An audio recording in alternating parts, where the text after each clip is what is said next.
இன்னொன்றையும் சொல்லுகிறார். எப்பொழுது பார்த்தாலும் பழனிசாமி காளையை பார்க்கிறார். காலை பார்த்தா தாங்க சரியான பாதையில நடக்க முடியும். உங்களை போல கை டைப் அடிக்கல, கையை டைப் அடிக்கல. தயவு செய்து பேச ஆரம்பிச்சுட்டா அசிங்கமா போயிடும். மரியாதை கொடுத்தால் மரியாதை கிடைக்கும், இல்லாவிட்டால் எங்களுக்கும் பேச தெரியும். ஸ்டாலின் அவர்களே, நாங்க வலிமையா இருக்கிறோம்.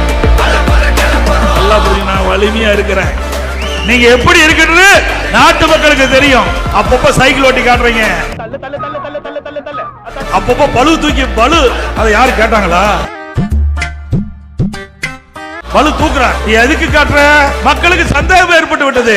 ஸ்டாலின் அவர்களே, இனி அரசியல் ரீதியாக பேசுங்கள். எங்களுடைய ஆட்சியில் ஏற்படுகிற தவறுகளை சுட்டி காட்டுங்கள், பதில் சொல்ல தயாரா இருக்கின்றோம்.